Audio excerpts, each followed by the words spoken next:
graduation credit load comes from this common courses. So every year we get together as educators at Sabancı University, and we talk about our educational policy. And this year, we wanted to have a keynote speaker who would be inspiring for us, who would bring us some expertise and experience about a phenomenon that is affecting all of our lives. And that phenomenon, the theme of our conference, is digitalization in higher education. Before we start with Professor Noam's speech, I will be introducing him to you, and I would also be sharing with you the reason why it makes me very excited to be able to host him at our conference. When we were talking about this idea of doing the fourth education conference, we said this year, unlike the previous years, our keynote should be open to our network outside Sabancı University as well. That is why I'm happy to say that today we have participants from outside the Sabancı University as well. And I'm also happy to say that this is also being live streamed on YouTube for interested professionals of higher education and academics around the world. And our theme for this year is digitalization. And it's no surprise to any one of you, I presume, because since last March in Turkey and slightly earlier in the rest of the world, COVID-19 caused what was once not so mainstream, digitalization trends in higher education, to become mainstream.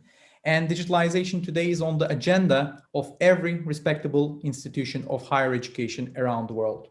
And it is also the case for Sabancı University. Since the last year, we did not only took a decision, like much of the higher education institutions around the world, to switch to a fully online educational mode, but we also took it upon ourselves to introduce some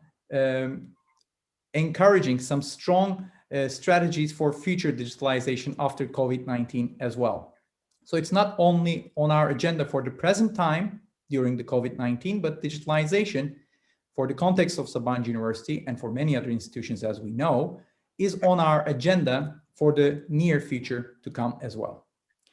When I was trying to figure out what we should do in the keynote, I was relentlessly reading about trends of digitalization in higher education.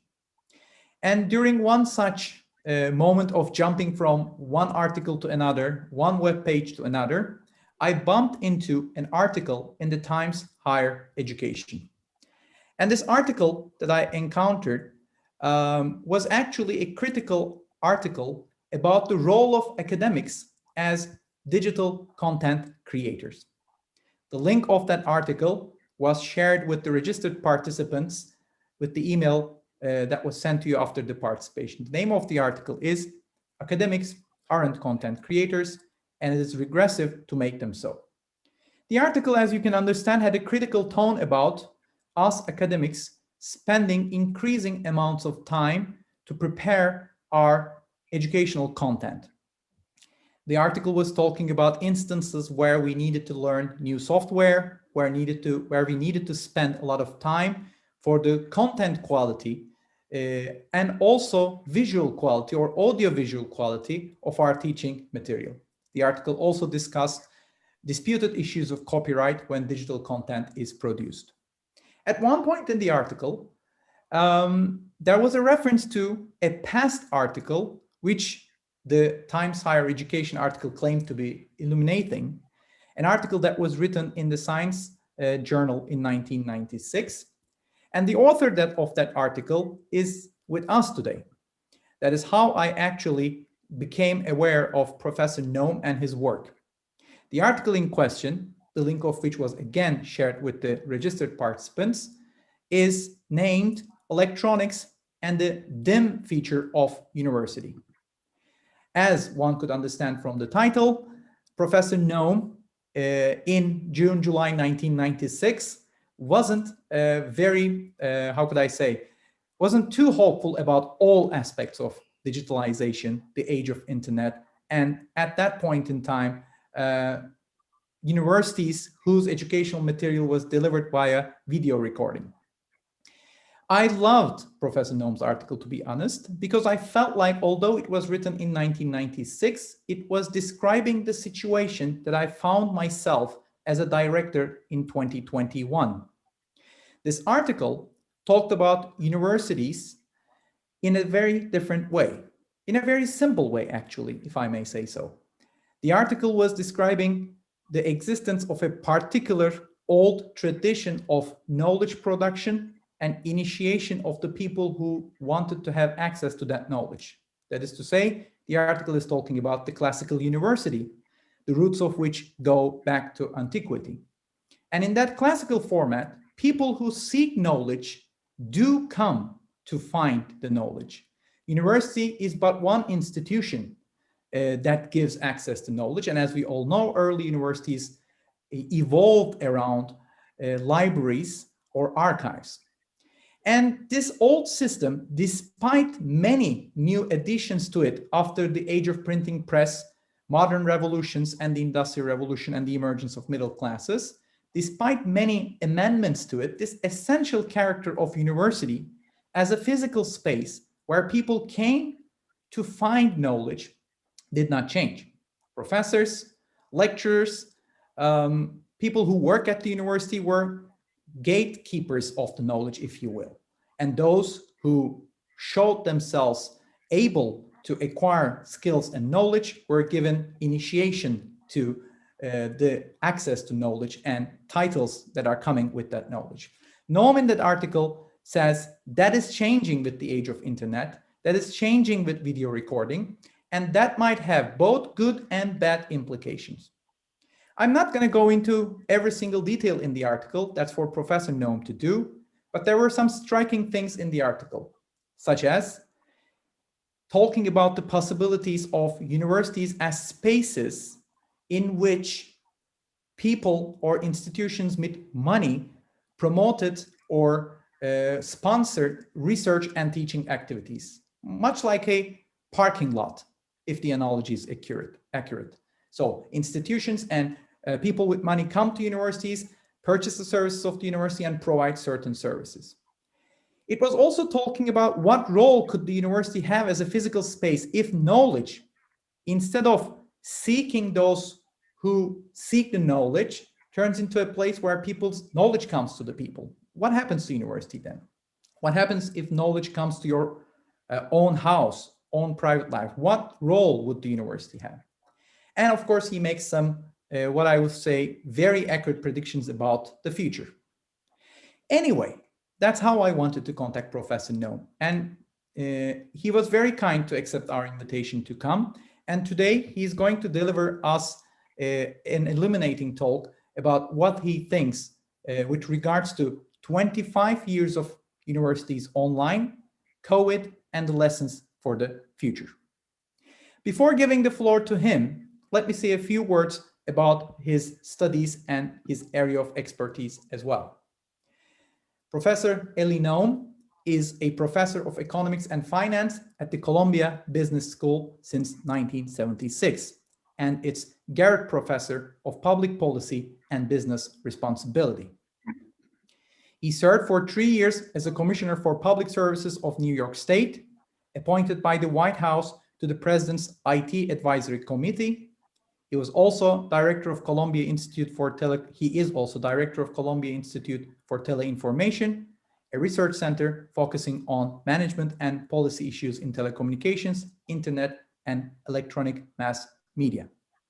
Noam has published 35 books and over 300 articles in economic journals, law reviews, and interdisciplinary journals, and was a regular columnist for the Financial Times online edition.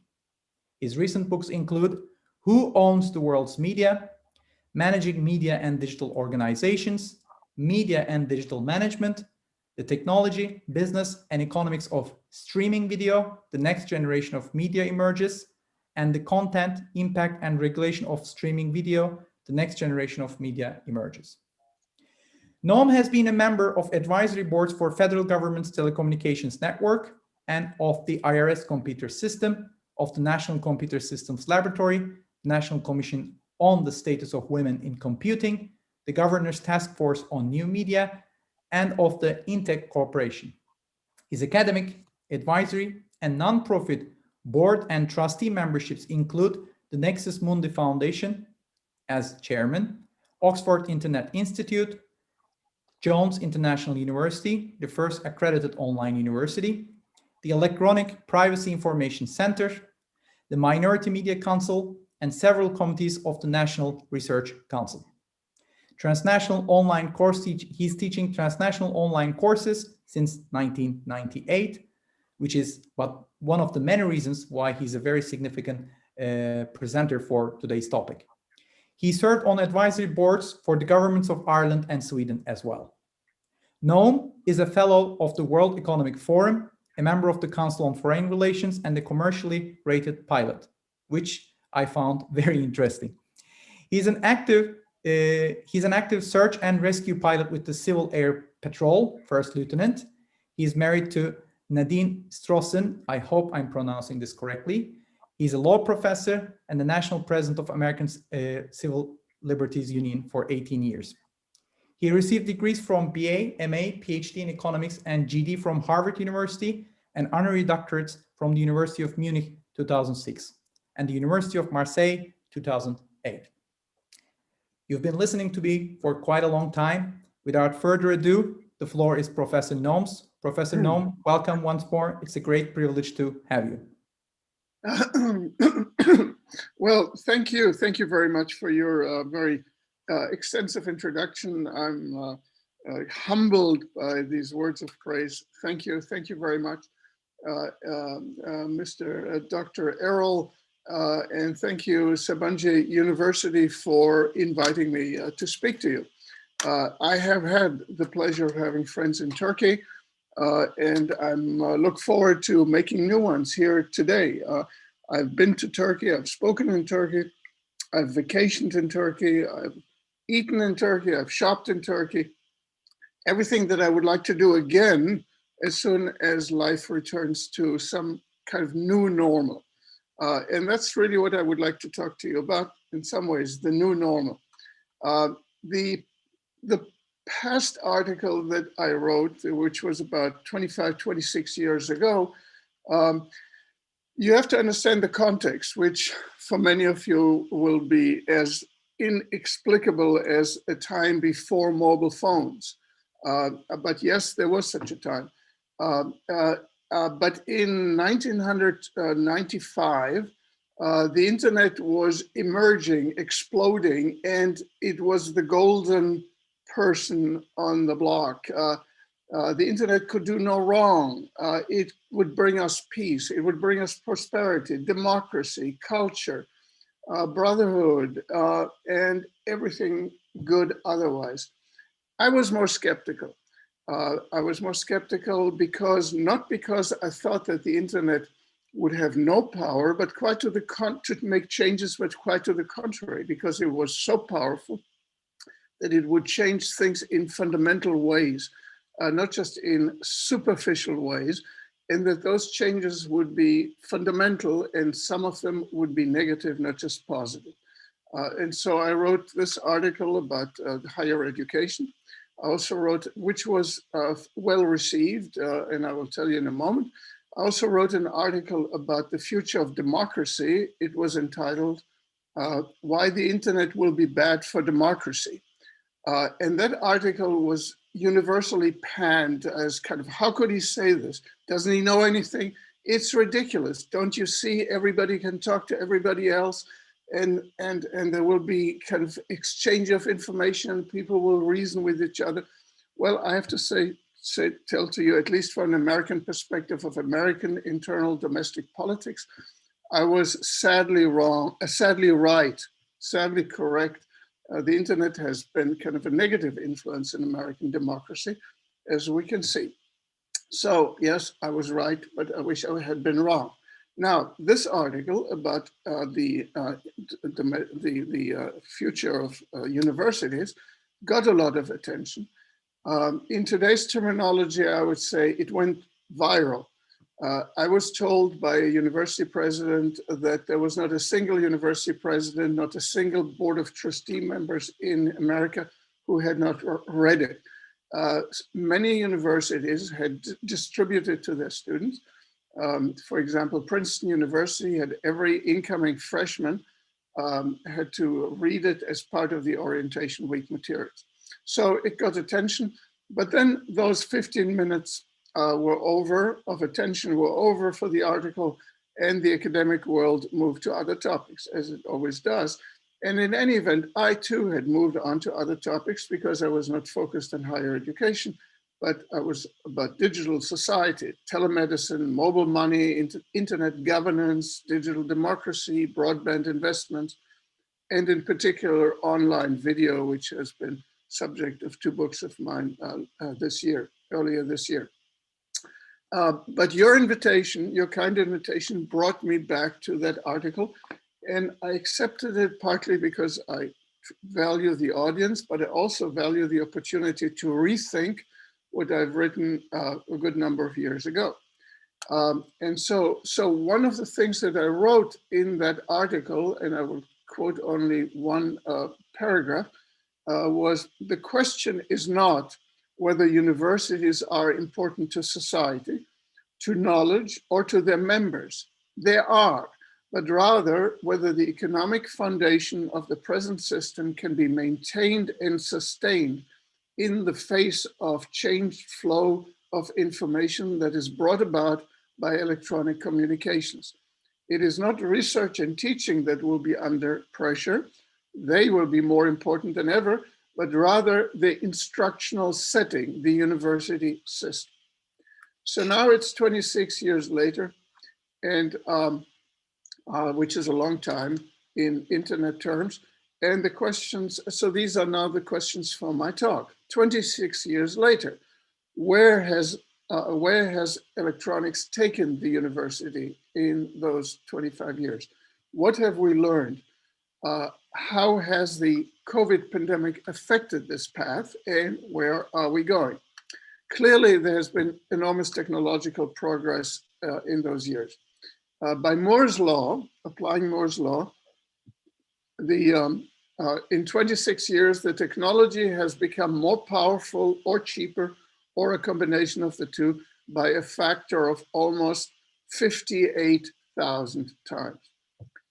26 years ago, we had no Zoom, we had no virtual reality, we had barely had an internet, but it was narrowband, no broadband, no smartphones. Mobile was on 2G with a theoretical speed of up to 40 kilobits per second, theoretical, and in reality, much slower.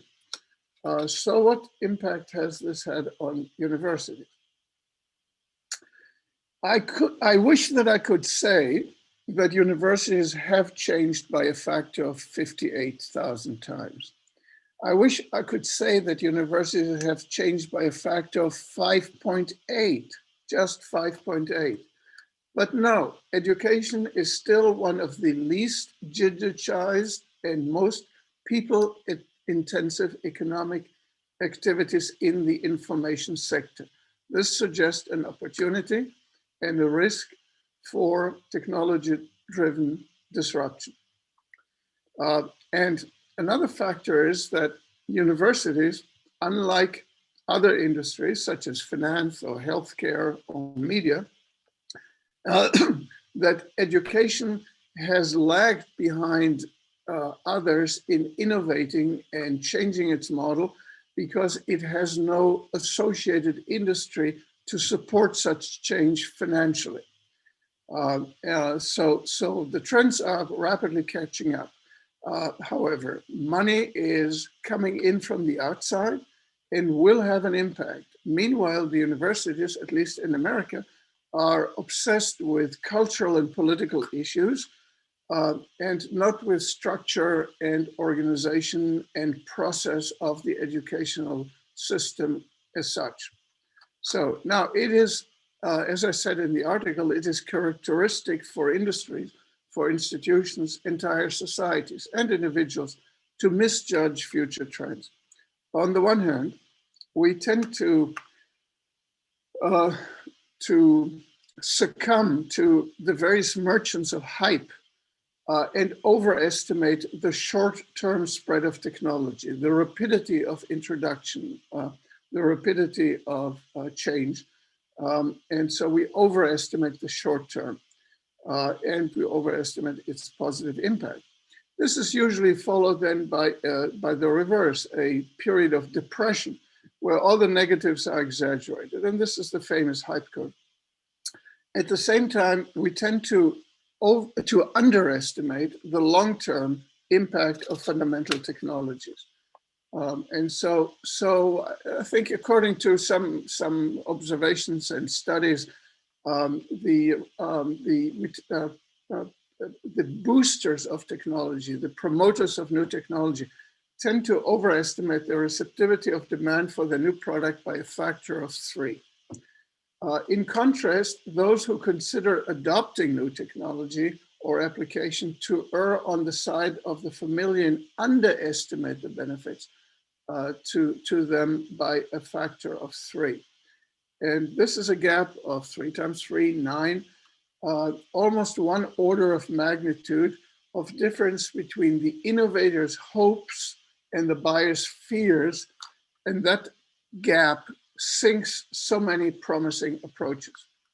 Now, there are many reasons why traditional universities were not good in innovation, while they underestimate things by a factor of 3 if we kind of look at the broad across society. Universities have historically been very slow moving, very large institutions. Their governance is bureaucratized. It is often politicized. They are based on principles of decentralization, collegial decision-making, and faculty tenure that makes all of them together make it hard to change anything. Also, they practically never go out of business, so those pressures are not coming to bear for them. Their basic products are fairly standardized nationally as well as internationally. A BA in electrical engineering looks pretty similar, whether it's in Afghanistan or in Paraguay. An MBA is also a global product, very similar. A PhD in economics looks pretty similar. And any deviation from this particular standardized product in its basics does develop the product. So there's a great conservatism of product innovation. And then there's the faculty, we, us, smart people, innovative people in their work, but often risk averse when it comes to institutional change.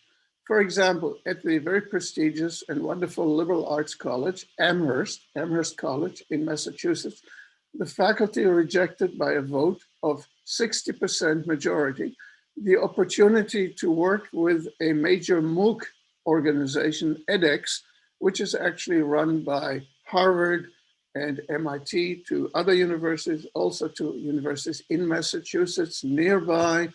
But no, the faculty didn't want to have anything to do with that Mooc, based on some perceived incompatibility of the Mooc concept with the seminar system that they were proud of, and rightly proud of. But the question, of course, is there no middle ground of making these electronic technologies possible? The Amherst faculty decided we have nothing to do with it. We like it the way it is. Similarly, at Duke University, the faculty rejected resoundingly online Moocs because it would lead to a professorial star system. Also, I think they were correct in their analysis, but I believe incorrect in thereby rejecting it, like putting their head in the sand, because those forces will happen anyway, whatever the Duke faculty decides to do, whether they want to be part of it or not. So elite universities in particular in America mostly avoided online education. Yes, you can read this university did that and this and that, but basically those are PR driven type news release type activities. They're not at the core, not at the foundations of these universities at all. And often they're just driven by kind of trying to make some extra revenue, trying to lower some costs. Those are also kind of never happening anyway. So some of these elite universities put some of their courses online, usually with just the recording from the classroom, boring video, weak audio, and almost inaudible student voices from the back there because the mics couldn't pick it up. No course credit, no degrees. So yes, you could watch a recorded lecture of an MIT professor in a classroom, but it just didn't have visual appeal and didn't have any value in terms of the credential. And actually, the dirty little secret was that many of these lectures, say of MIT, celebrated MIT professors, were actually watched by other instructors at other universities, especially young and inexperienced ones, as they prepared their own lectures on the same subject and looked for role models. So it was not student education, it was adult education in some way, professorial education, not always, of course. Most private elite universities, however, stayed away, except when they tried to make some money. In the case of Columbia, my own institution, our administration came up with the truly, let's call it charitably weak idea of a hybrid model where people would be expected to pay hundreds of dollars in order to hear some of our lecturers, some of our professors, but these people would get no course credit, no degree or certificate. And all this while you can get free lectures from TED or from just about anybody else with a smartphone and access to YouTube. And of course it didn't work. The demand wasn't there. People weren't willing to pay. So what elite universities instead should do, to me, seems pretty clear. They should maintain their high standards and their selectivity, which is a value. Also online, an online degree should not be a second class degree. To the contrary, admission standards to that online program should be at least as rigorous as for students who actually attend physically. And the online courses and the exams should be more difficult and more demanding, not less, than the offline ones. But this did not happen, as far as I know, anywhere. When online courses are offered, it was usually pushed with arguments of cost cutting, of gaining revenue, servicing underserved populations. None of this has actually happened. The notion of cutting costs is just incorrect. It confuses the marginal costs of distribution with the fixed costs of creating the product. For example, to make an analogy, it is cheaper to show a movie, a film, rather than staging a theater performance. But that doesn't mean that the production of a film is cheaper than the production of a theatrical show. Quite to the contrary, the upfront cost of producing the films have become much, much, much larger, but the distribution costs are lower. It's the same for education. Once you get out of the boring basics of a lecturer in front of a blackboard and try to be more interesting and more competitive, you need bells and whistles to make the product more interesting, and that costs money. Real money. And so it's not possible to do this on the cheap. Dr. Errol, in fact, kind of referred to that in that article that he mentioned, which is, can professors do this themselves? Are they content producers? No, they're not. A, it's not their skill. B, it costs real time and money to do so. You need professionals. Professionals have to be paid. Once you develop that product, it makes no sense to deliver it only to 25 or 250 students when you can deliver it cheaply to 25 million in theory. And once you deliver it to all these people, why do you need all these professors? You can have 3 or 4 star professors, great lecturers, whatever, instead of having every university teach the same course at the same time, more or less on their own. So those are some of the problems in this kind of a system. Now, there were exceptions, of course. Other universities in America did this, mostly public universities. Georgia Tech is a top engineering school. It's already been global for a while. It has satellite campuses in several countries. So it was logical, and they're techie, so it was logical for them to move into online education. They're offering an online master's in computer science, which costs $7,000, which in Turkey might be a lot of money.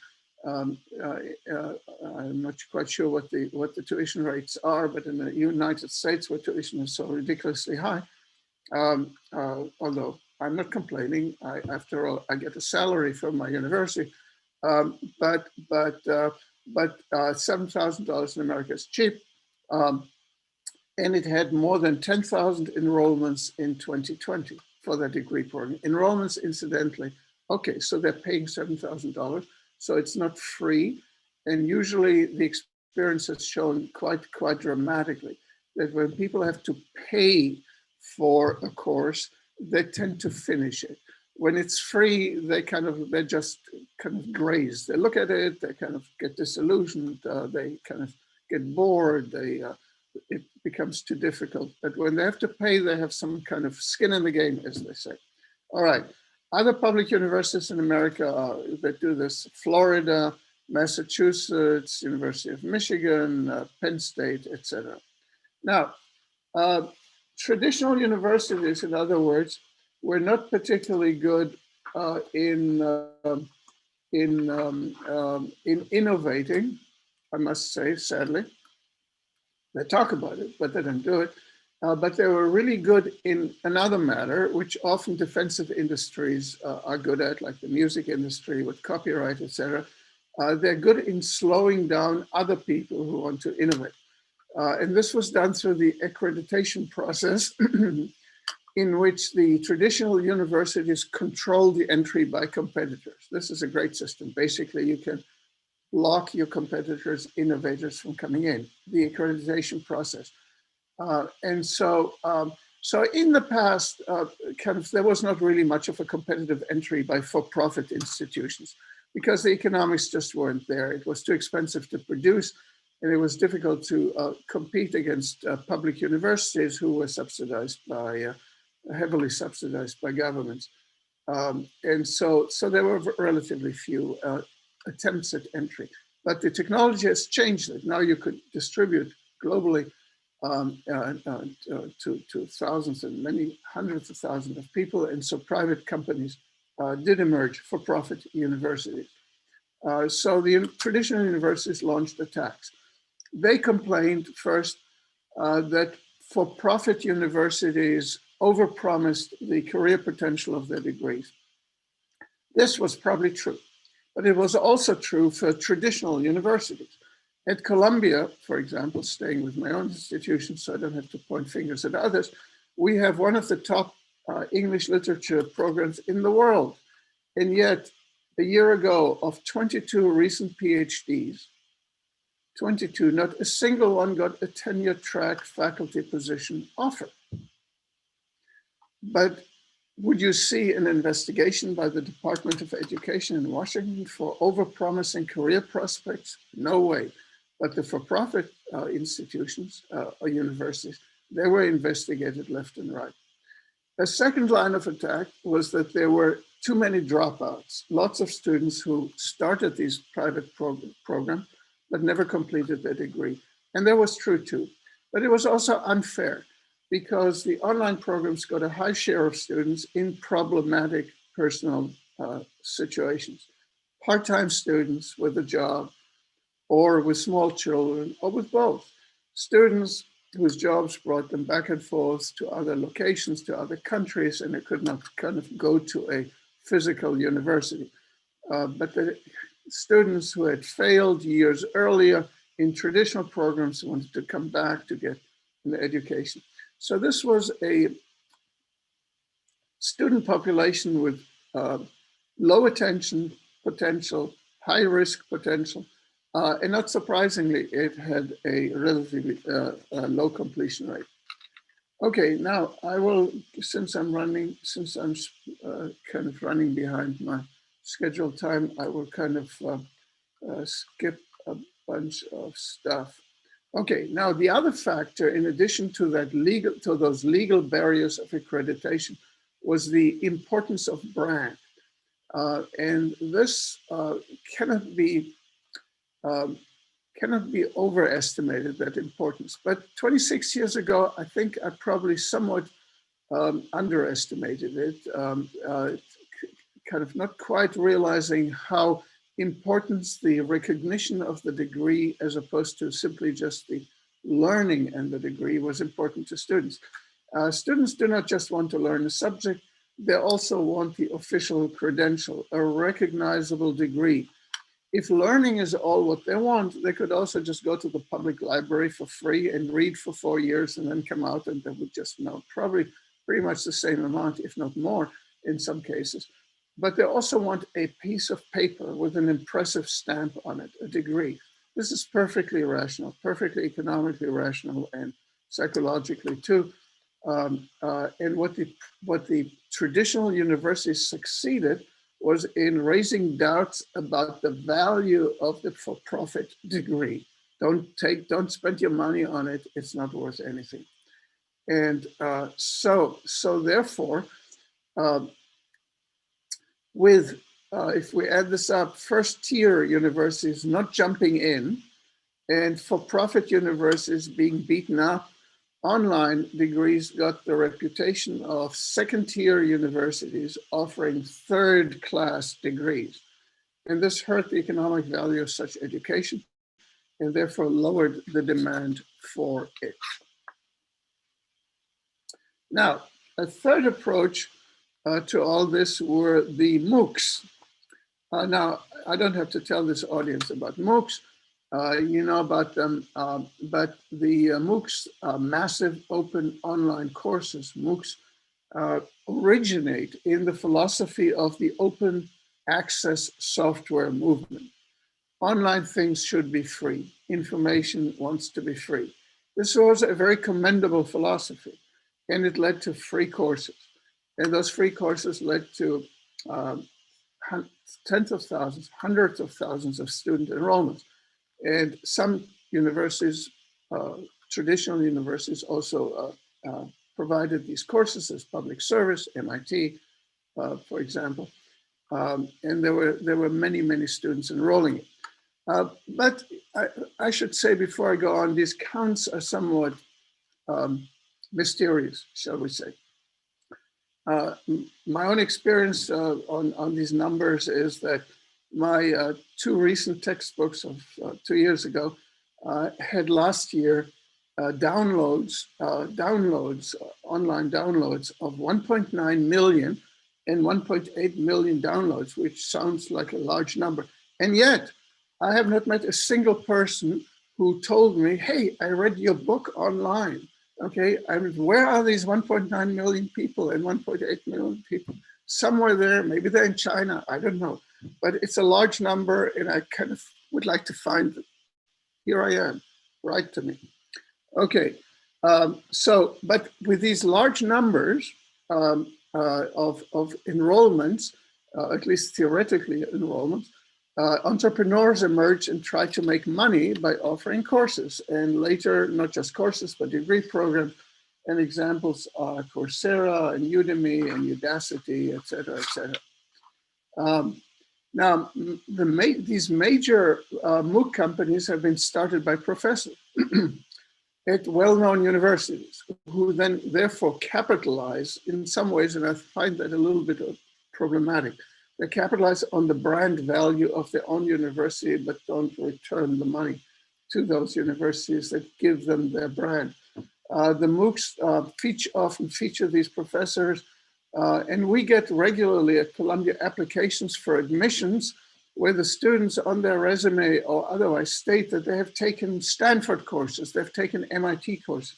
And when you look a little bit closer, all it means is that they were enrolled in a MOOC course that was taught by a professor of MIT.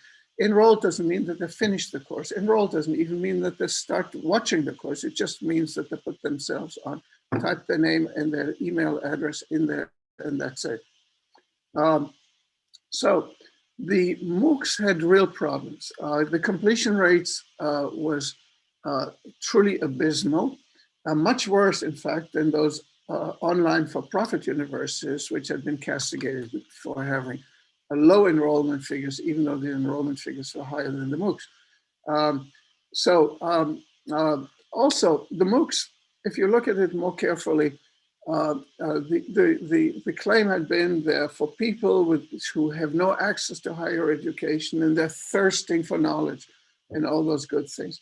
But the reality, according to Daphne Koller, who is a founder of Coursera, a professor of computer science at Stanford, and according to a survey that I recently read, the most influential computer science professor in the world, Daphne Koller, even more influential than Tim Berners-Lee, say, who started the World Wide Web.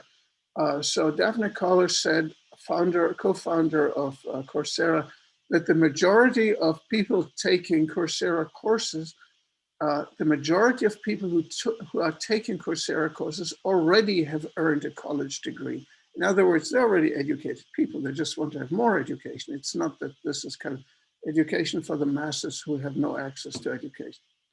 Nor do Moocs open the doors to demographics that have been underrepresented. According to a Stanford study, the participants in the courses for undergraduate or graduate level degree programs were 88% male. In other words, if the idea is somehow this broadens the more traditional male-oriented, STEM-oriented type enrollments into a broader participation across genders, that clearly has not happened either. Okay, I have a lot more to say. Emre, how much more time do I have? I think you still have plenty of time. It's 4:15 here. So you can take another 15-20 minutes, and we have a very long Q&A session, so we can eat away from that easily. All right, well, I don't want to kind of take time from the Q&A, but I have more to say, and once you get me started. All right, now the completion rate for courses at Coursera, according to one study, is between 3% and 5%. At Duke University, they had a course where they kind of tracked this called bioelectricity. It had 12,725 students enrolled, which sounds like an impressive number, right? 12,725 students. Of those, only 7,000 or so ever watched even a single video. Only 3,600 ever attempted to answer a quiz. Only 345 took the final exam, of which only 313 people passed. And earned a certificate. So the passing rate was 2.5%, all right? But those numbers you often don't see. Saying 12,725 took the course at Duke. Well, not really. 313 people finished the course at Duke. So the Moocs therefore serve mostly highly motivated students. And those highly motivated students are likely to find a pathway to achievement with or without a Mooc. They're kind of go-getters and people who are consistent and motivated. Okay, now let me see. So the Mooc cycle, the Moocs seem to be in that hype cycle in which there were these sky-high expectations at first, followed by a depression, a trough, a disillusionment. As one observer put it, the Moocs, they came, they conquered very little, and now they face substantially diminished prospects. Well, very negative. But that's not the end of the story, because that's how things looked just a year ago in American online education. Lackluster progress by traditional universities, plus some activity in public universities, and slow growth by for-profit universities, and explosive growth of Moocs, followed by explosive disillusionment. Two things changed this gloomy scenario. First, the COVID-19 pandemic. And secondly, the ongoing technological innovation that slowly, steadily, and consistently is affecting the underlying fundamental economics of the business. And I will talk about both of them. So now, the impact of COVID. With COVID, with the pandemic, suddenly everybody, every course, every student, every professor were teaching online or listening online. This changed everything. COVID created the inflection point, the tipping point, the turning point. COVID flipped the default. Now the question is, why go to a class?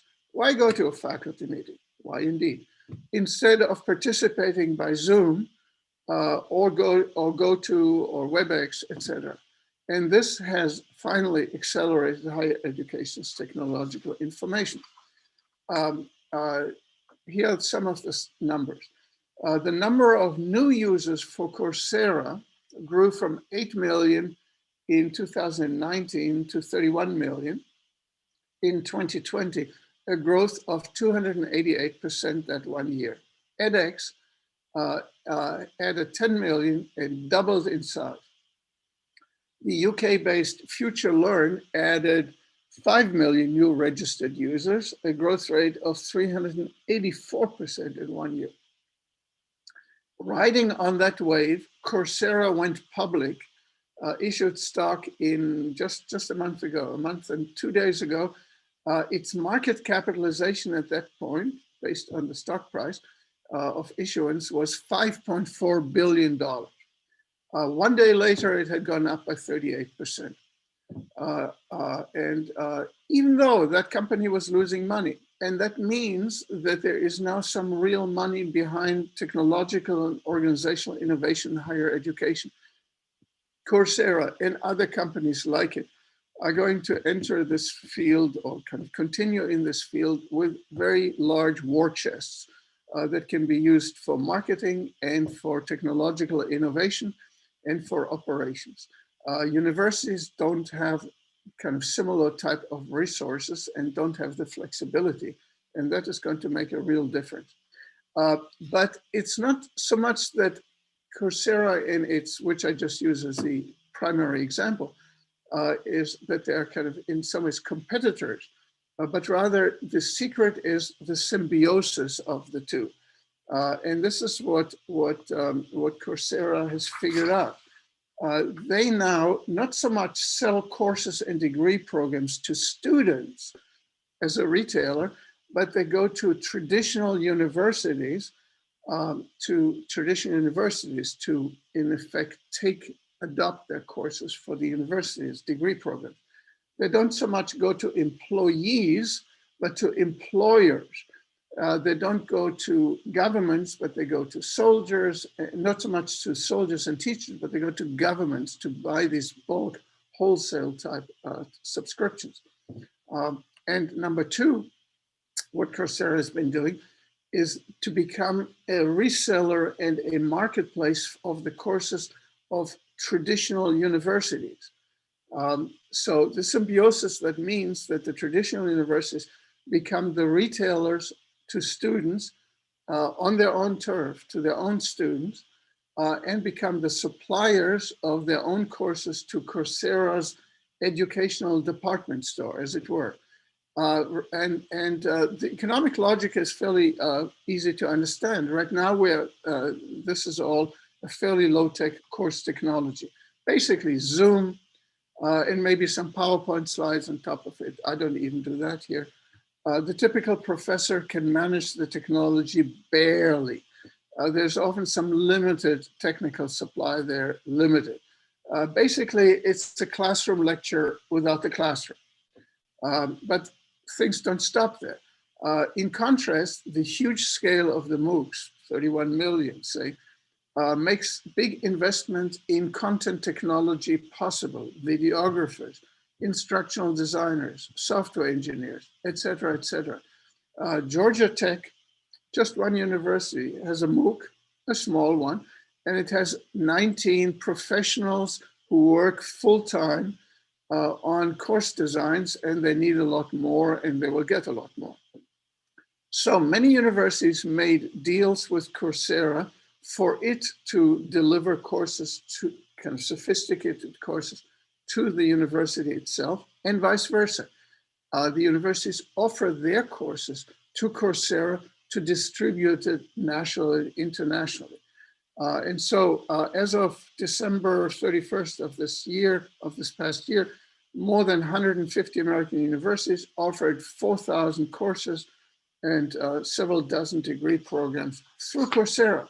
Coursera offers a managed marketplace. Understand, this is similar in concept to Apple's App Store. Coursera determines which institution get to publish courses on its platform. It has rules and guidelines for format standards and price ranges. And for degree programs, the universities get to keep 60% of the revenue. Coursera gets to keep 40% of the revenue. And so in other words, there's a lot of, I mean, the universities kind of benefit from their courses being distributed globally, their own courses distributed globally. And that sounds good, right? But understand what it means. It means that professors, will not compete only with Coursera courses and other courses by Moocs at our own university, because the university will import those courses and they will be cheaper than we. But also with all other professors and their courses, because they also get distributed by Coursera to everybody. So we are kind of going to be engaged in a double competition, and that inevitably in any cost-conscious environment, and universities have to watch their budgets, it means a decline in the number of professorial staff. Now, the second force is educational technology, EdTech. Nothing new here too. I mean, this goes back to the radio of the University of the Radio over the air, and lectures over television, early television, et cetera, et cetera. So there's nothing new about it, but it's been exploding. And it's exploding. The technology in some ways follows Moore's law, kind of, to put it very simplistically, which is a rate of 40 to 50% or thereabouts, 50 to 60% annually. And it means more powerful and cheaper and smaller and more widespread. As you can see, our Zoom, impossible just a few years ago. And so this will lead us to significantly higher performance and much lower cost. And examples would be of some of the technologies would be artificial intelligence, big data analysis of learning results, 3D displays, immersion displays, goggle-free, the resolutions, high-resolution displays, et cetera, et cetera. For reasons of time, I'll just touch two, AI and virtual reality. How could AI be used? To assess continuously the knowledge gap of students by engaging with the students individually with Q's and A's, and depending on the answer, it will determine if the students needs more instruction here or less instruction, and we can move on. This can be done quite seamlessly and with kind of without interrupting the flow. Individualized instruction based on understanding of learning process more generally and of the individual specifically. AI can customize, individualize to different learning abilities, learning curves, learning progress, learning needs of a student. AI can be used as a virtual TA, fielding questions and evaluating tests and even papers. Georgia Tech, which I mentioned, already pioneers the use of AI-based teaching assistants in their online degree programs. Inevitable, given if you're teaching to tens of thousands of people, you cannot deploy hundreds and hundreds of real TAs to do the job. AI can be used for big data analysis of the effectiveness of the course itself, real-time A/B testing, self-learning by the system. There are many interesting things can be done. Can be used for grading exams, even papers, It can be used to monitor and protect against cheating on exams, etc. And once these protections are there, traditional universities are also more comfortable with online-based courses and exams and certifications because they can trust the results. And AI could also become not just the professor, not just the teacher, but also the student. Normally one thinks of AI as the teacher, but teaching can also be by human students to an AI who listens and talks back. And teaching is a very effective form of learning because when you can explain it, you understand it, and that's why you learn it.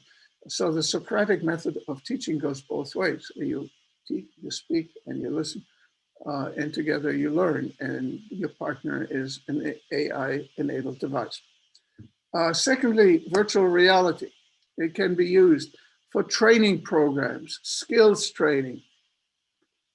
Flight simulators are perhaps the earliest examples, but you can do lots of other things in skills training.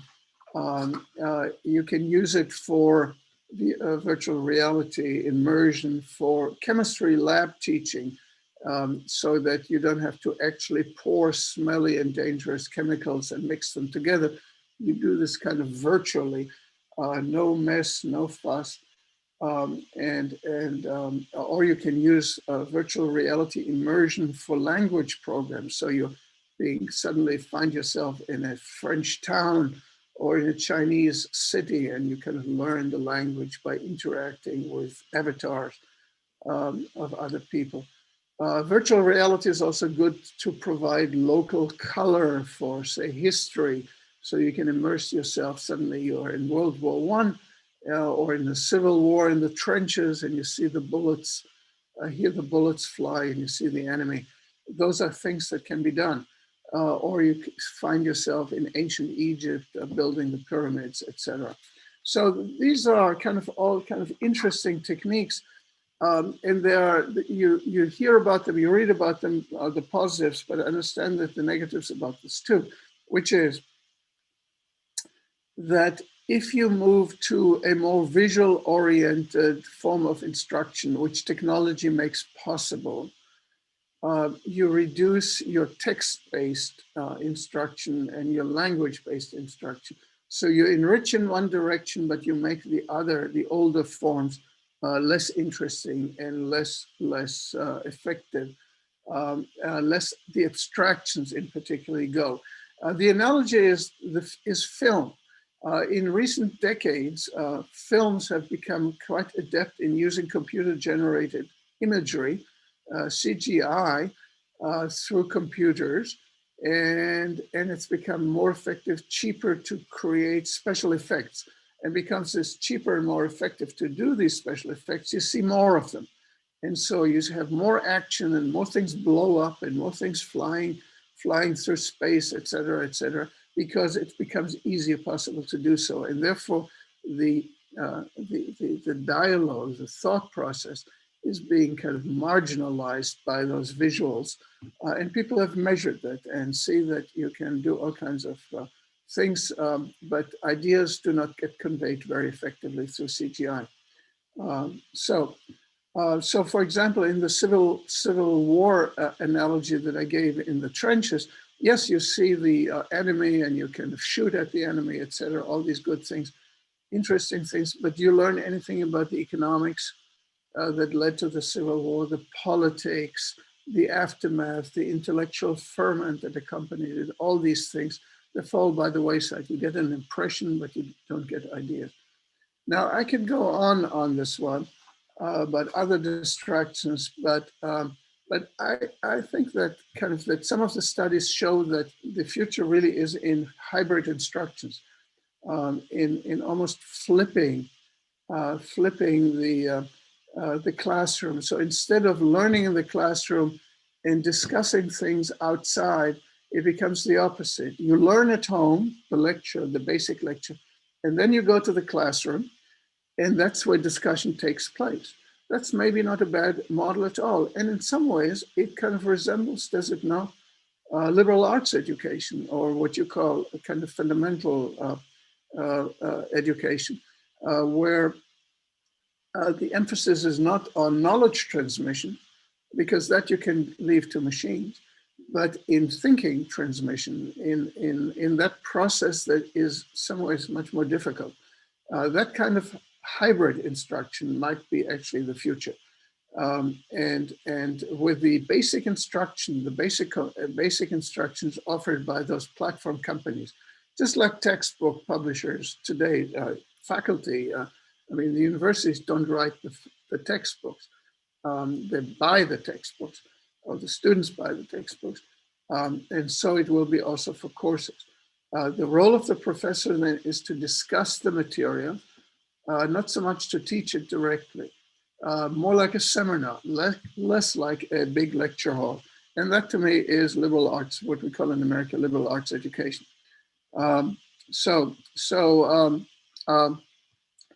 Machines, let's say, machines on educational technology is actually good for horizontal communications, peer-to-peer. That part in which students interact with each other kind of is actually working really well, I think, with the technology. But the vertical education, the mentoring part of a professor, student, that is kind of much weakened. There is none of this experience of making the connection, of generating nodding heads, in creating that look of recognition, in experience that aha moment, aha. And it's not just man versus machine. Even if you put a real person in there, in theory, the most effective communicators would be trained actors who would just read a script, right? But that doesn't really work either, or at least does not work well, because what you really need for true learning experience, you need some authority, some respect, some recognition, and some caring. So the question is, can you transmit authority, authoritativeness, and caring to thousands of people, to mass produce the aha moment, to generate meaningful interactivity with thousands of students, to have a meaningful individualized dialogue, to create empathy, to create commitment. This seems highly unlikely. Humans in that department, human will hold the edge for a very, very long time. But they're also expensive, let's face it, okay? Humans are expensive. And in an era of tight budgets, they will often become an unaffordable luxury.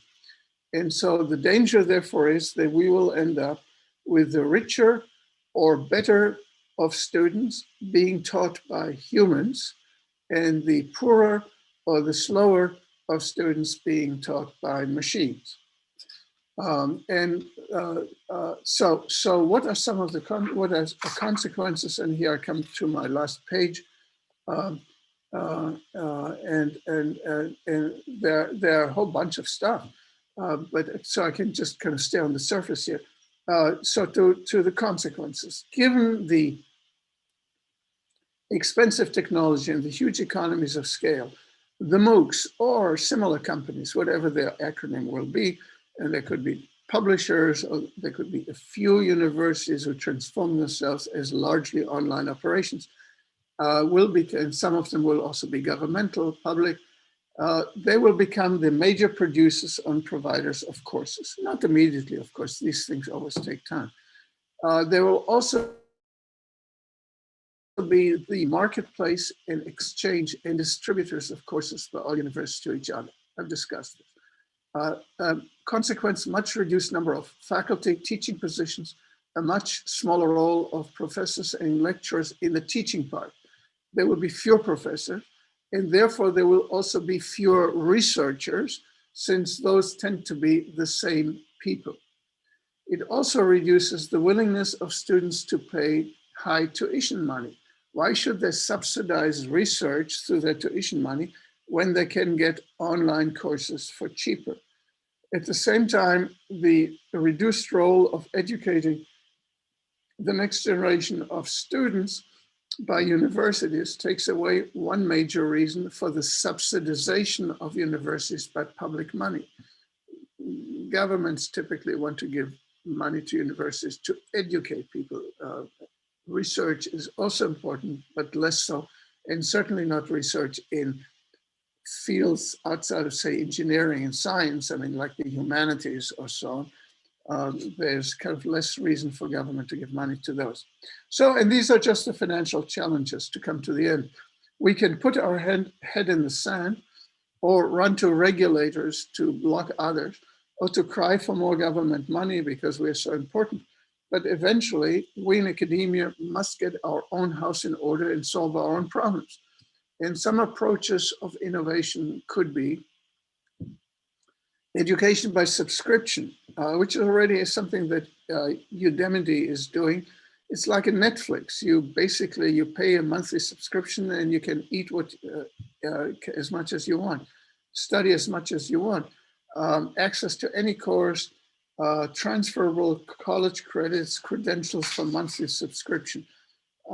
And a student who doesn't need much sleep or has no social life could finish a bachelor's degree in one busy year, for example. Okay, that's what we want to do. I have no time, let me finish this in a year. Similarly, move the credential system from a kind of a bundle called a degree to subcomponents called certifications for particular skills, particular competencies, particular areas. And thirdly, and lastly for my examples, move away from that front-loaded educational model, traditional, in which we study till we get to about age of 22, 27, whatever. And then you're done and you live off that invested capital. Instead, we should move to a lifelong upskilling where you can take those courses, must take those courses, lifelong for personal growth and careers and aligning of education with workplace needs. And if you don't upgrade yourself, then your degree, in a way, sunsets. It terminates if you don't take these additional courses every 2 years, say after 5 years, after 10 years, your degree expires. So these are just a few ways to move into a more dynamic innovation in universities. I've come to the end. This is where I believe responsibility of academia lies. And I'm glad that you at Sabancı University take this responsibility seriously as exemplified by this session that we've had here today. I thank you for the opportunity to discuss this together. And hopefully we will see each other soon in person again soon. Thank you very much. Thank you very much, Professor Noam. If this was happening in a real auditorium, you would be hearing a lot of applause and claps, but you have to stick with mine for the time being. So let me try to explain how we'll move forward. I'm the moderator. You're allowed to write questions to chat. These questions will then be transferred to me via the FTD's staff and my fellow colleagues, and I'll be reading out loud your questions. And if your connection permits, of course, we'll be unmuting you and you can turn on your camera to interact with the rest of the audience. But before doing that, let me exploit my position as a moderator and make a comment and ask one question as a starter question to Professor Noam. Professor Noam, again, once more, thank you very much. With one simple phrase, I think your talk was thought-provoking in many ways. It could not have been more, on the spot about what we are experiencing here in Sabancı University. I think all aspects of your talk were relevant to what we're going through. Here's a simple comment that I would like to make. When I listened to your talk, I was taking a lot of notes. I said there are aspects of the things that I'm hearing that are very exciting. But there are also aspects that are very daunting or very stressful to me, concerning. The exciting aspects. You said you learn at home and then you discuss in the class. Maybe you said that's going to be the future. Knowledge comes to you, you learn at home, and then university is an environment where you discuss things. And then you said, if I understood you correctly, liberal arts colleges have some experience with that. This was exciting for me to hear because Sabancı University is unique in the sense that it combines core curriculum educational traditions with liberal arts traditions. We don't define ourselves as a liberal arts college per se, but it walks like a dog and it barks like a dog. So you can easily call it a liberal arts college in some aspects, not in all aspects. And one of the things that we've invested heavily in the last 20 years at Sabancı University is small classrooms, good student-professor ratio, campus life, and a lot of investment into how we do labs, discussion sessions, and recitations. And active learning or student-centered learning are phrases that we are quite familiar with in the last decade, to be honest. So I see opportunity in that, because if an institution has some experience in making the student, putting the student at the central stage of learning, I think it is easier for those institutions to put that as quote unquote the product or the brand name or the good new way of doing things.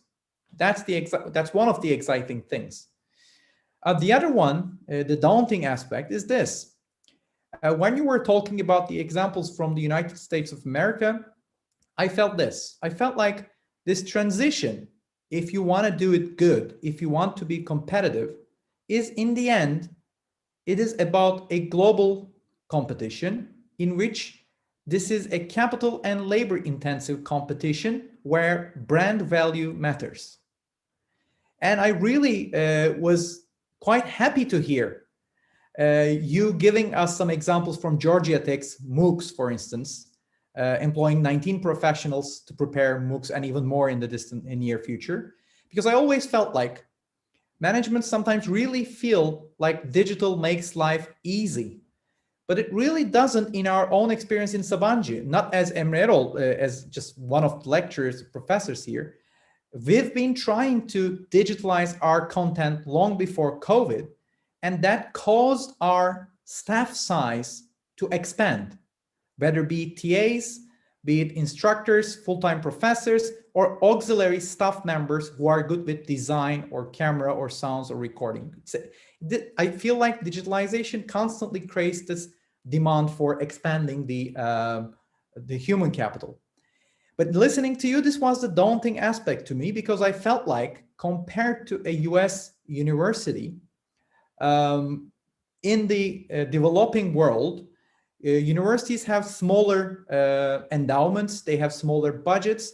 So if this turns out to be a global competition, this might be challenging for universities in the quote unquote global south or in the developing world. So this was my comment.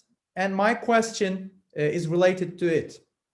What do you think should be weighting a university like Sabancı University, a university in Turkey in a developing economy, in the next decade in terms of digital transformation? What experiences can you show us in terms of higher education institutions that invest into major transformations like this outside developing economies? That might be my question number one. And my question number two, before I leave it to our audience, is a very simple one. And I think it's on the mind of everyone else in this meeting. Is what we're experiencing currently, digitalization trend, in your humble opinion, is it a hype or a permanent milestone? Are things changed for good? Or is this is just a hype and most of this will die out once, I don't know, 60% of the world's population is vaccinated? These are my questions and comments. I'll be communicating with my staff whilst you're answering these to see what other questions we have. You need to unmute yourself, Professor Noam.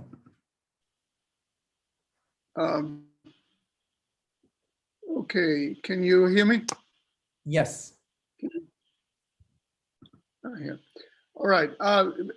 Several questions, but I will try to be extraordinarily brief because I would like to respond to other people too. Let me from the back. Post-COVID, what is are we returning to the old normal? Probably not. New normal, and that will be true for many facets of our lives. At first, of course, there will be a pent-up demand to go back, some nostalgia, some familiarity. We always wanted to do this again, and we'll appreciate it. But eventually, we also have developed new models of communications, for example. So now, let's say, last night my sister celebrated her 81st birthday. And so the whole family from all over was kind of coming together. And I'm sure we'll do this in 82 and 83 again.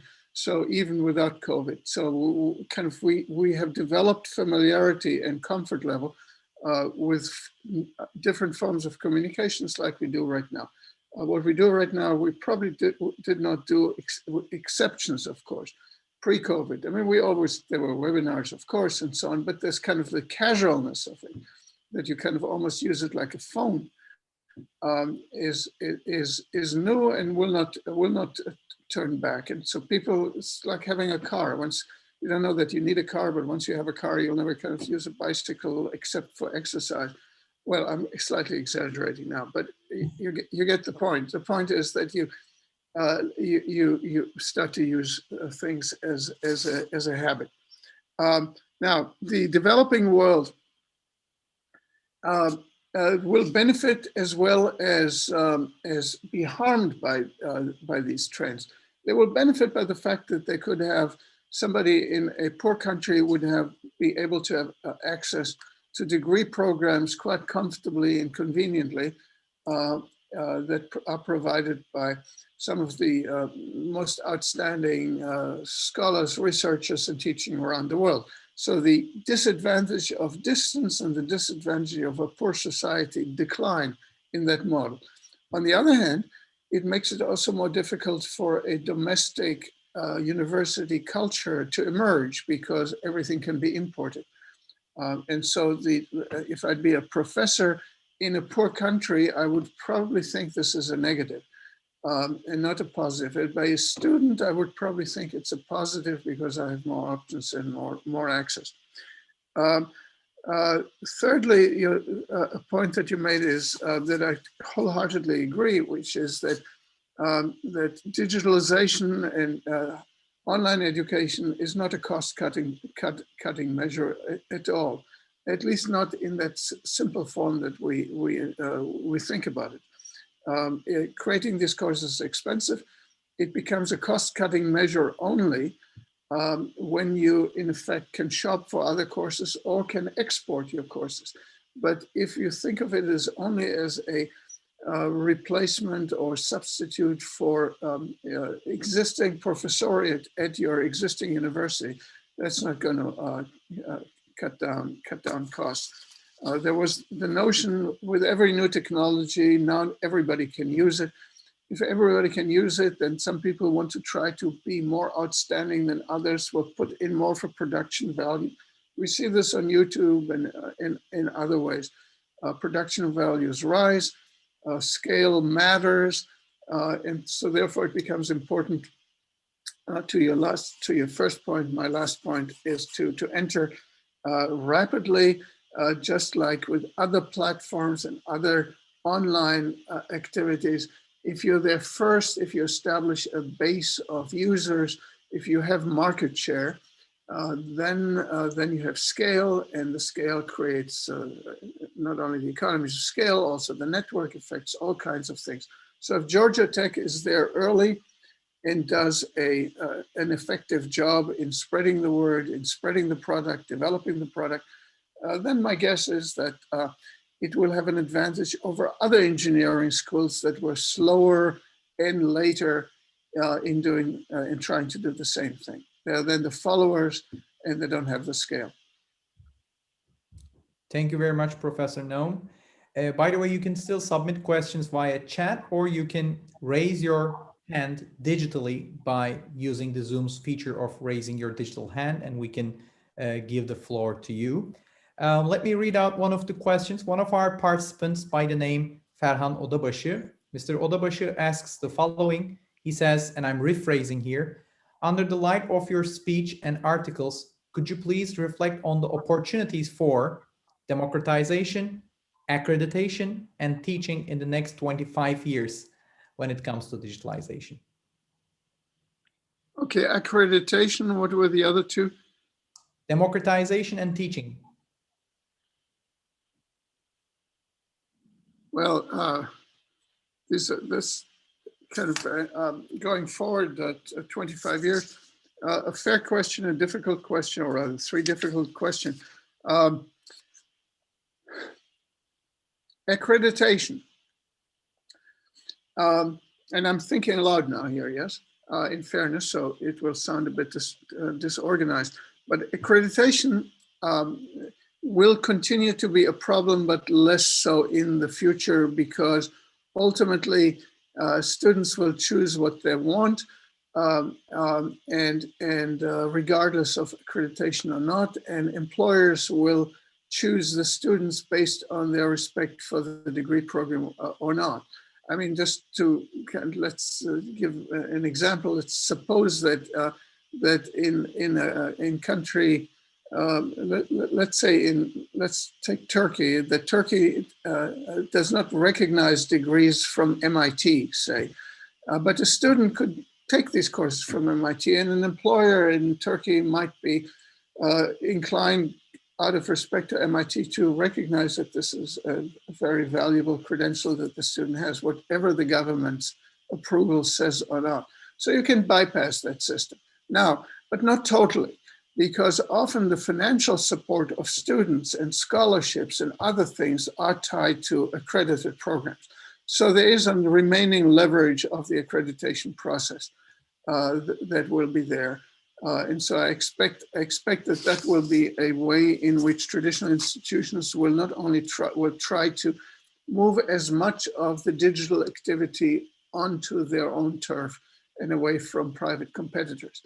But also, as I argued, the symbiosis of private and traditional universities, for-profit universities and traditional universities, is such that probably there would be less resistance by these traditional universities to the electronic model, as long as they're a partner, a full partner in that development. Now, democratization of education.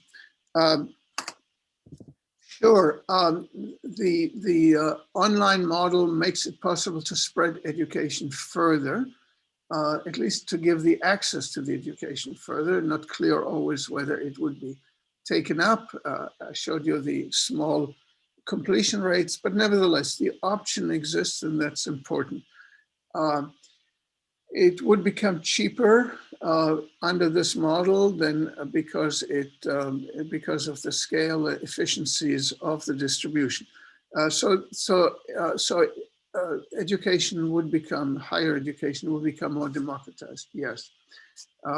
Now, I also argued that there still would be a difference, that the person-to-person type education would be an important component, and prestige universities would have that model, and that would make it a more costly model, and there would be some social inequalities, not only generated, but also perpetuated in that model. So the counter to that would be a very strong scholarship type model, publicly supported, privately supported.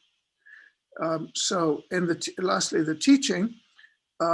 The impact on teaching will be, I believe, that the quality of teaching will increase considerably, partly because of the technology, partly because there would be much more of a system of star teachers, and partly because student expectations will rise.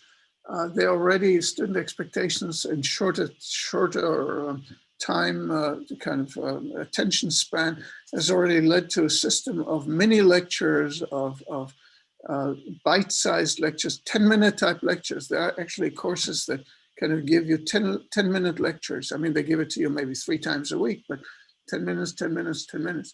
Now, I would find this hard to kind of live with, as you noticed in the length of my presentation, but it can be done, I'm told.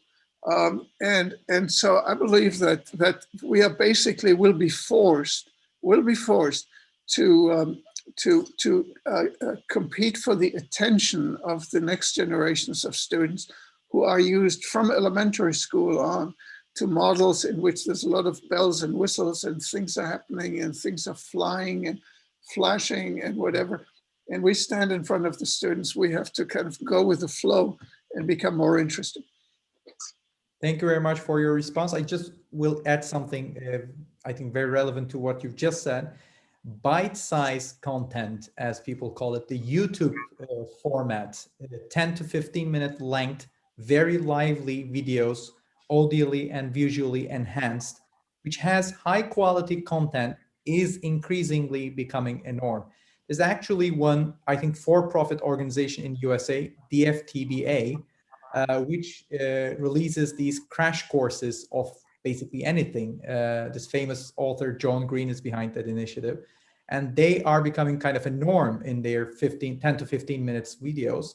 And I've heard my students saying why our lectures are not that short and why we talk this much.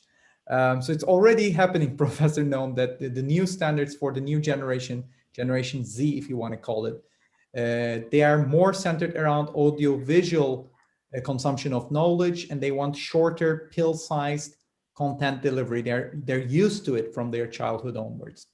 I think that's quite right. Although kind of when it comes to that discussion, mentoring, interactivity, that is hard to contain in a short time. Yeah. I mean, once people particularly start to get excited and talk to each other and yell at each other and argue with each other, and then you say, oh, 10 minutes are up, let's go home. Then I think then you will find students actually being disappointed. Yeah. And but the knowledge transmission, the unidirectional part, I totally agree. And by the way, that's one of the reasons why I was really influenced by your previous article and your current lecture again.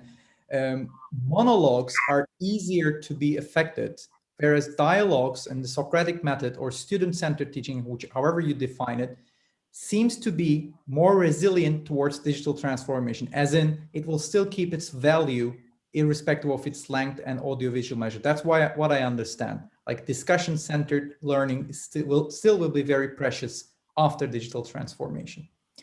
But kind of imagine though, if the artificial intelligence kind of progresses, and as it does, and becomes an effective partner in interactivity, structured, of course. You can talk to it maybe only about physics and not about literature, but that's another AI program that does the literature. But let's say in certain kind of clearly defined topics such as physics, and you would immerse yourself almost, both in terms of time, but also in the environment. You would step into this kind of physics environment in which you're being shown and told and do things. So that's, I think, where some of the technology will take us in just a few years. Now, I'm not talking about 2 or 3 years, but when we're talking about 25 years, another 25 years, I'm quite certain that a significant part of that kind of training will be done machine to person rather than person to person. I was trying to find something to hold on to, and I was thinking that discussions are the safe spot when it comes to digital transformation. But now you're telling me with AI, even those mediums of learning could be affected in the next 25 years. The well-structured ones. I think that social sciences are much safer and humanities are much safer than the hard sciences and engineering. Okay, I'll move on to other questions, if I may. And the following question is actually linked to what I was thinking when you were talking. We know, for the audience, let me give a little bit of a background. In the US, as far as I'm informed, there's a big discussion about new forms of instruction. These diploma models in which universities are hoping to collaborate with big social media or tech companies like Facebook or Twitter or others, in which they introduce these hybrid educational models where there's a 2-track system. There are these programs that are almost exclusively online. The idea goes, you rarely visit a campus spot. If you do, it's a Google building or it's a Facebook building, depending on the tech company. And it's rarely the actual campus of the university that collaborates with the tech company. And therefore, the diploma is cheap. It's very interactive. It's almost entirely digital.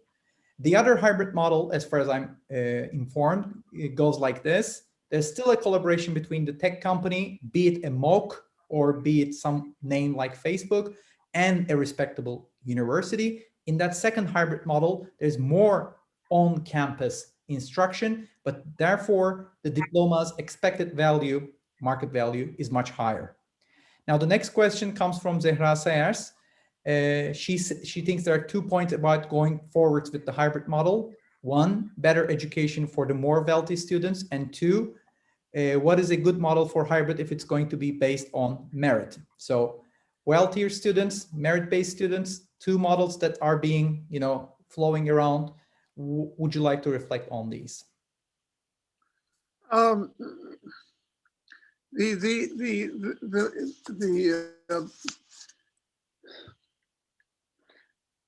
hybrid model, as I said, will include inequality.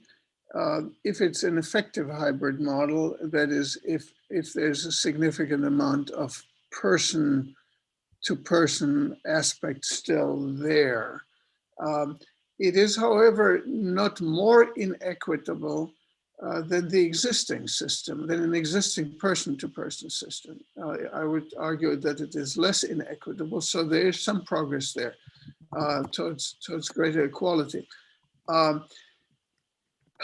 It is probably unavoidable in societies in which money and wealth are unequally distributed, that will be reflected also in opportunities of various kinds, including educational opportunities. So it is harder to solve that on the level of the university itself.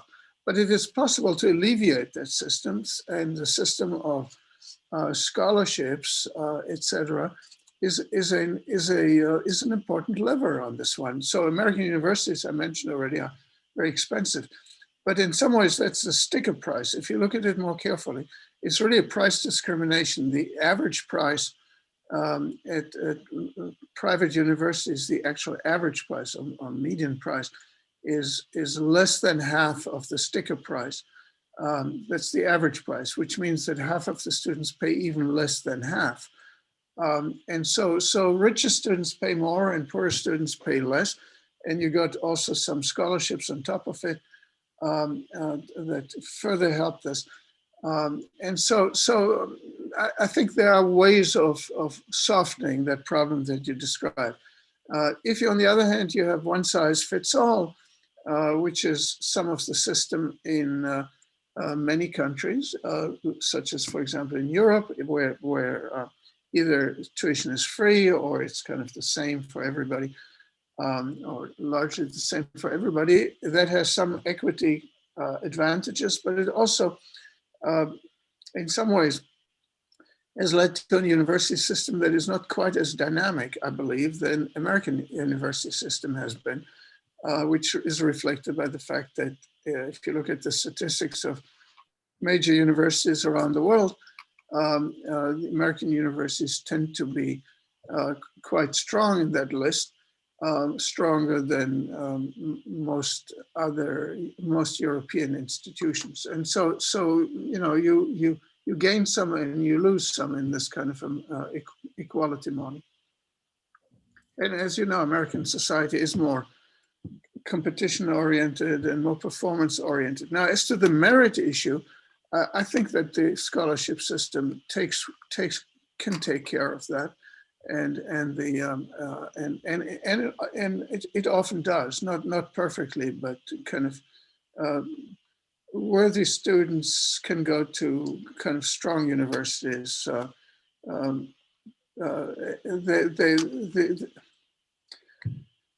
I'm kind of like, don't want to over paint this picture, but there are many opportunities to enter into that system, even if you come from a poor background. It's not a perfect system at all, but it is one that improves opportunity. Thank you very much, Professor Noam. If you're not exhausted, I have two more questions that I see coming from our participants. All right. The next one is from Belgin Aydın, a comment about assessment. Assessment in digital education, of course, seems to be one of the biggest issues of online teaching. How do you think this will reshape our practices in the near future? I have to clarify, assessment of the students or assessment of the teacher? I think Belgin means assessments of the students, but if she's available and if she would like to comment, she can do so herself. Let me see. Whoops. I can ask to unmute. Thank you very much, Emre. Actually, I'm talking about both assessing students and assessing our teaching, because this was the biggest challenge we had starting from the beginning of pandemic. All right. Well, I think that's something that computers are really good at, which is, and I kind of alluded to it in my talk. Assessing the students can be done in real time, all the time, and by the responses of the students, by the ability to answer questions or to engage. You see kind of who's got it and who has problems, and you can individualize the product in consequence. So I think that assessment part becomes easier in the classroom. And of course, in some ways, those data in a big data environment, and I will ignore the privacy aspects of it for a moment, can also be then leveraged into other courses for other instructors, so that kind of that instructor in physics 2 knows what the problems of the student had in physics 1, and the machine itself can also identify, know about these problems, and therefore already start with a more differentiated course of instruction. So these kind of, and then of course, there's also the data analysis of the whole student population relative to the course, what works for them, what doesn't work for them. So you can correlate different learning experiences, and both historic last year, kind of vertical and horizontal. And you can bring in, as I mentioned, A/B testing into it, so you can change things, modify to one student group, another student group, and see where comprehension has been better, work this into the system almost in real time, and certainly for the future. And that also affects the teaching itself, because the instructor and the organization that provides the platform for that instruction, or the university or the platform, has that information at its hand and can tweak the product continuously, both towards the students and with the feedback information to the professor. So that, I think, is going to work quite well. In the same way that, let's say, TV programs produced in the past, and you had Nielsen and others, marketing organizations identify interest levels and how long they stay in their attention span, and so on. So in that sense, the lecture will become a product, and marketing research organizations will dissect the product and optimize it. Right, thank you very much. Let me go back to my question list. We have a question from a PhD student, Eldar Saleh. I hope I'm pronouncing the name correctly.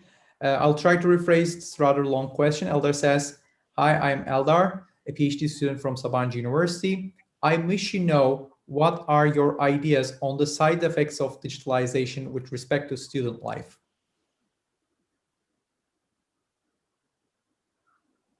Well, that's actually, Eldar, that's a really great question.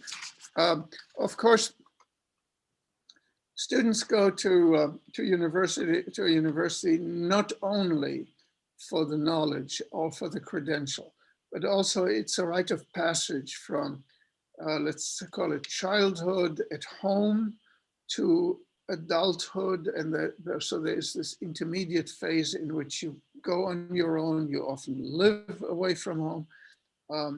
And your social circle changes and increases, and you experience people from different parts of the country, from different countries. So it's opening. Now, it's also true that this is also coupled with a certain kind of phase in life in which you are kind of looking around and kind of form relationships, and the relationships can kind of end in permanent marriage, family life, children, and so on. So it's a major passage. And so the question is, in this kind of online base of universities, how will it affect people? And certainly, as we have experienced, working from home, studying from home, teaching from home is an isolating experience. You have less other people. And so you have less of that opening social life that students have experienced in the past.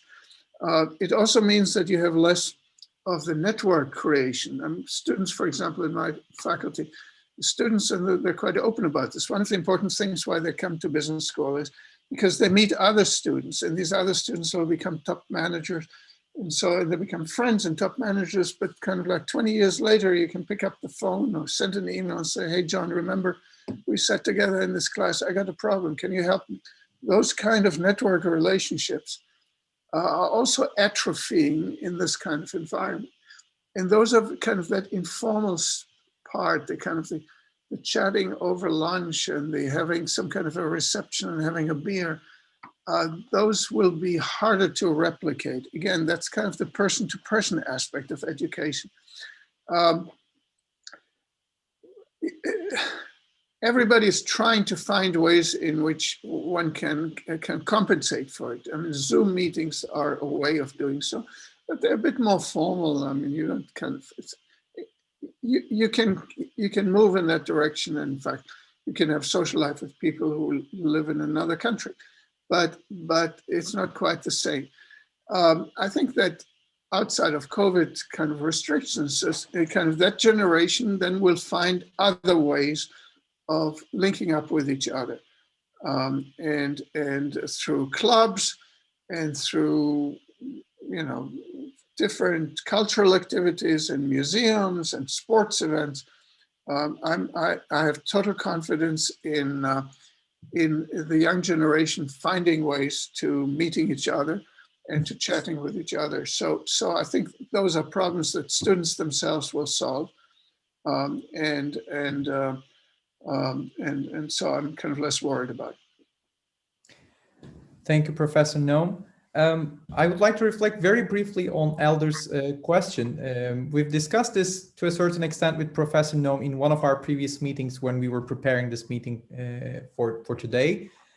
Some aspects of the university are not so visible, like Professor Noam said, social capital, having a new network, having a space of your own in which you're free, your dorm space, and having this campus life in which you interact with people that you did not have a chance to interact before, people from different social classes, ethnic, religious, or linguistic identities, and so on and so forth. And that's emancipating, that's illuminating, and that doesn't happen the same way in the digital environment.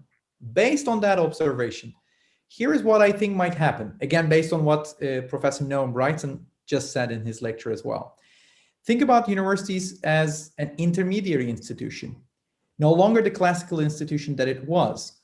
It is an attractive place for tech giants, Moocs, for finding credible partners to market their products, quote unquote. It is a nice intermediary institution if you're a competitive researcher. Your affiliation will probably increase your likelihood of finding grants. So you would want to be in a respectable institution. And if you're a student, and if knowledge comes to you at your home, why would you come to the campus? I think you would still come to the campus for person-to-person interaction, a space of your own, but not necessarily for lectures. So again, the new university might be an intermediary in which it brings the professor, the company, the capital, if you will, and the student for different reasons to a physical environment. But these new different reasons will change everything, basically. A funny anecdote. When we speak to our students, Professor Noam, about their experience in the past year, if we do surveys, we do get certain reactions. But if you talk with them person to person, which I did on many occasions because my position gives me access to many students, we do a lot of office hours. they say something very interesting. They say they're unhappy with digital education, not because the courses are in digital, but because they had to stay at their parents' home. They say if life were to go back to the normal, they would still prefer watching my lecture synchronously online whilst they're laying down at their dorm room, and then after the course socializing in on the campus space. In other words, I feel like students do want to come back to the campus right now, but not for the reasons that we think they want to come back. Not necessarily for the courses. Yes, sometimes for lab experiments, sometimes for very hands-on skills, yes. But most of the time they want to be at the university for the reasons that are not so visible, like research and education. So maybe in the future, university will be a space that students still come, but for the different reasons. I think that is very true, and it's also true that the universities provide a more of an kind of an opening function in which you, as you mentioned, in which you encounter people of very different categories. And in an online environment, there's much less of that. There's more stratification, more of a narrowing. You associate only with people such as yourself, or holding different, similar opinions rather than different opinions, different sexual orientations, similar sexual orientation, et cetera, et cetera.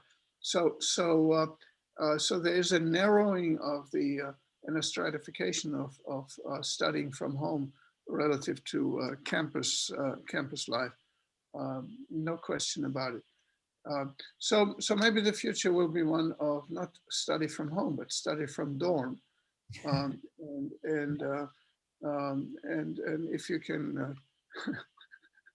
But then, of course, what makes a university attractive? Enough focused attention, because there's one other aspect of physical education that comes with a bit of the authority aspect of a lecture situation is there's more focused attention on the speaker relative to what you do at home, because attention wanders, multitasking, other things, emails, etc.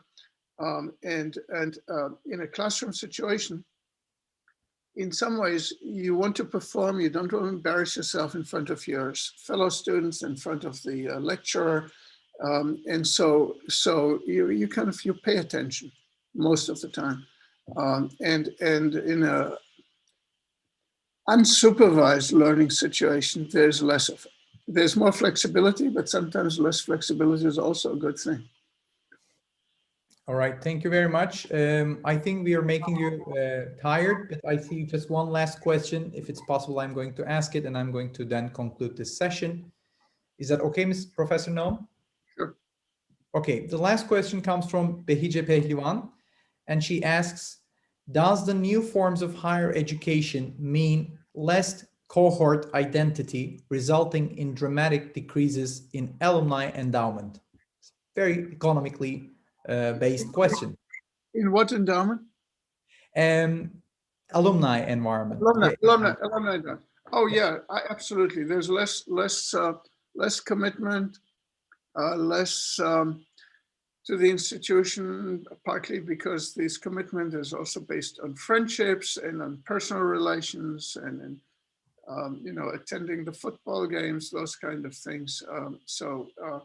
I think that is clearly going to affect donations, which certainly for in the American context of universities is a very kind of significant component, and it's also a significant component of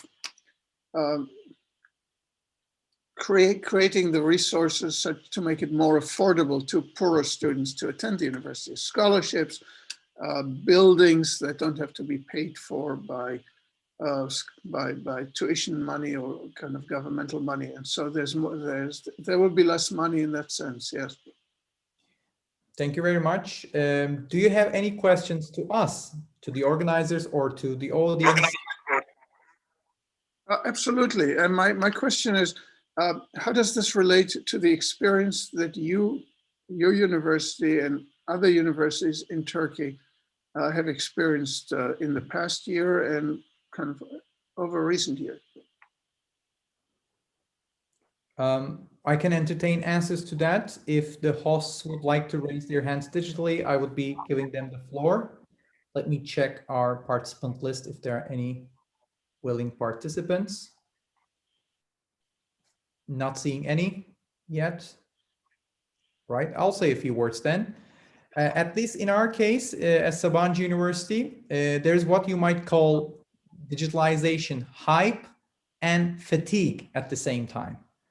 It's ironic, I know, but on the one hand, we have this ideas, this willingness, this energy to learn new technologies, to invite lecturers like yourself, to learn about other institutions' experiences. We think some of this is going to be permanent, so we want to be ready for it. We want to be, innovative when this challenge presents itself, which it already did. But on the other hand, I feel like there's a fatigue. Not only a fatigue of sitting in front of the camera since this morning, basically, but since last March. So on the one hand, I see among my colleagues this very visible urge to go back to the old normal. And on the other hand, a realization that things will not be as they used to be. So as a director, as somebody who thinks about strategy in teaching, who thinks about what the future holds, I'm puzzled personally. But that's just me. I would be happy to hear some other voices as well.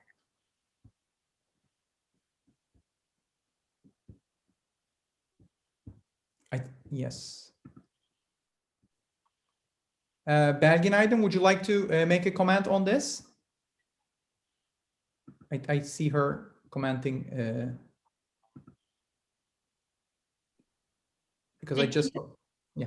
Yeah, I've just written that a fear of missing out, because I mean, online learning and teaching is completely new to us. And as Emre explained at the beginning of the session, we are trying to learn a lot.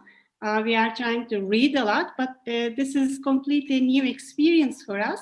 And we just don't know if we are doing the things right.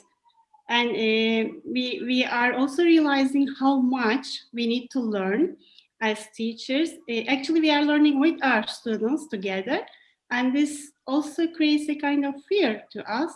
And also a kind of, excitement, fear, anxiety, lots of things are experienced at the same time, actually.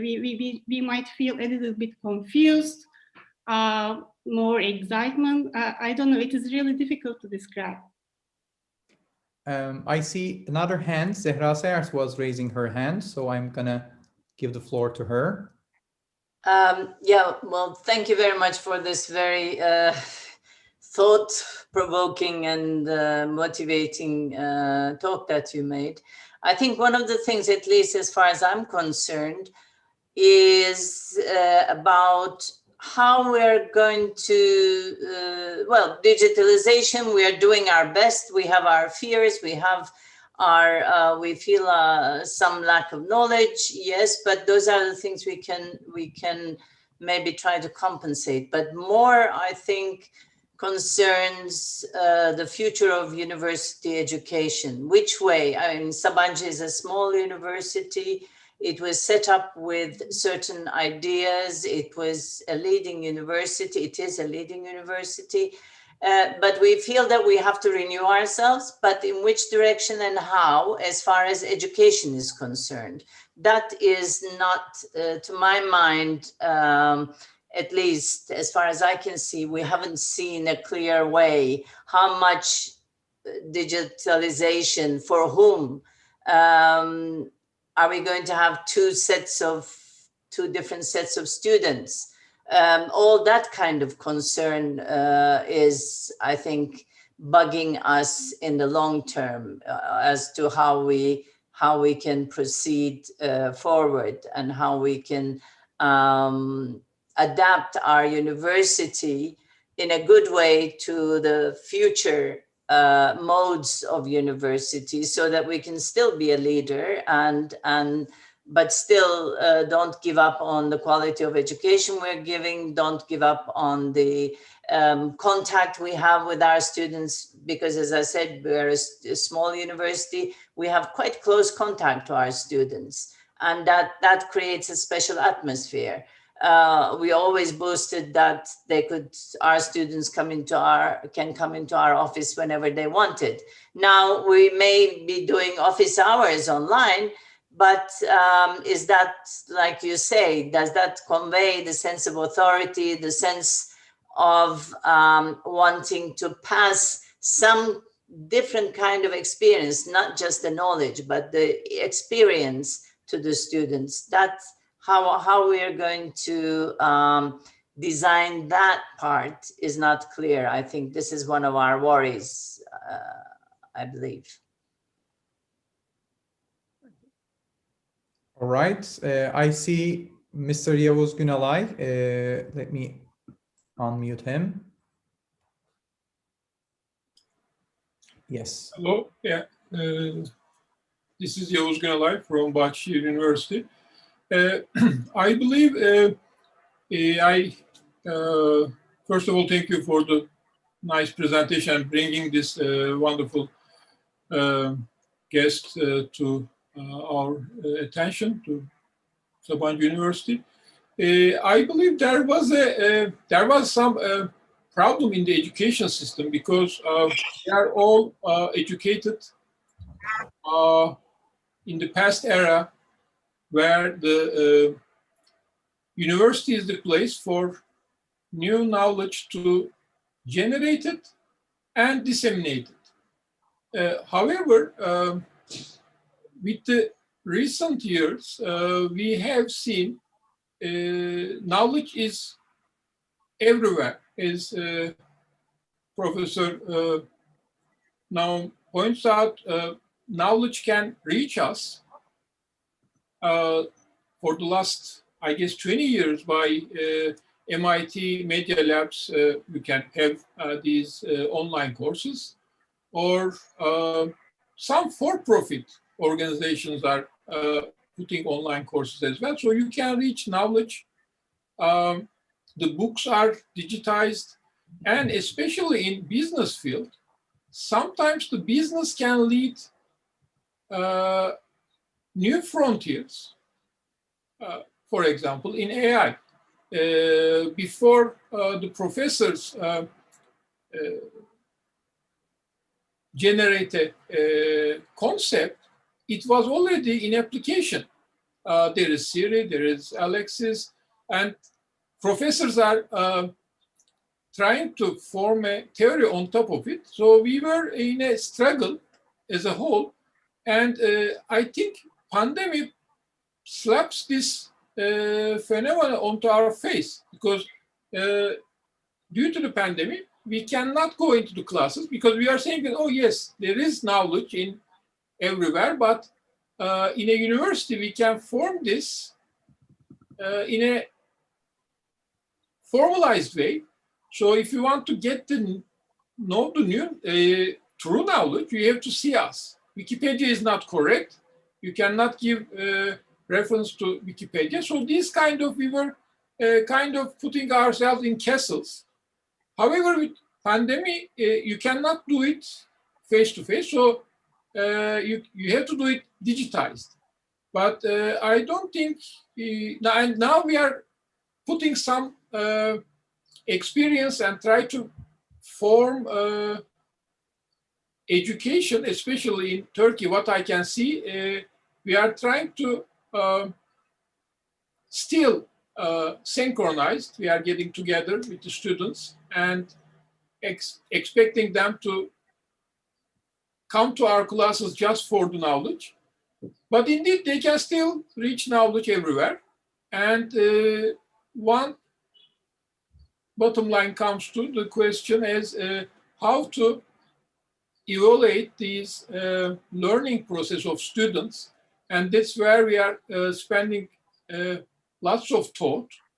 However, not find the best way. And I believe this is because quite cultural. In some cases, the students goes to university for learning something, but in some cases they go for certification. And if it is a certification, then teaching online, the best way, being a star professor doesn't matter. What matters is, can you evaluate the knowledge of the students fairly? And there, we don't have an answer. So what I have seen so far in Turkey, we are trying to find out the evaluation methodologies most, rather than thinking more about how to teach more effectively. And what I have seen, again, with the limited observations, in the United States, the professors are trying to concentrate on more how to teach effectively. And that is, I believe, because of the cultural difference of the students. All right. Thank you very much for your comments. Professor Noam, you have heard a couple of comments. Would you like to reflect back onto them in any form, or shall I just move on? I will say only that I've been really impressed not only by what you've said individually, but that kind of sense of community of scholars that has come together here to think about this. That's great to hear. Thank you very much. All right, I am looking at my colleagues because I was doing the moderation. My mind was quite occupied. Am I forgetting anything in the program? Are we all on track? Yuki Hocam, I'm looking at you. Please remind me if I'm forgetting anything here. Or shall we be concluding our session? Should we be concluding our session? I think we're over time, so I think we can conclude. All right. Professor Noam, do you have any other questions or comments? Anything that you would like to ask us again? Let's hear that. Or any other last minute questions or comments are welcome. Otherwise, we're going to adjourn the meeting. Thank you. I appreciate the opportunity. All right. Thank you very much all for participating. This was very illuminating. Thank you very much, Professor Noam. Like you said in your speech, I hope this is not the last time we see each other. I hope this will evolve into something in some format where we can see each other in person as well. Let's hope to host you in Sabancı in person once things go back to normal and once we all are vaccinated and once this virus is no longer mutating left and right. Thank you all for participating. It was very nice to have you. A round of applause for all of you and especially for Professor Noam. All right. Thank you very much.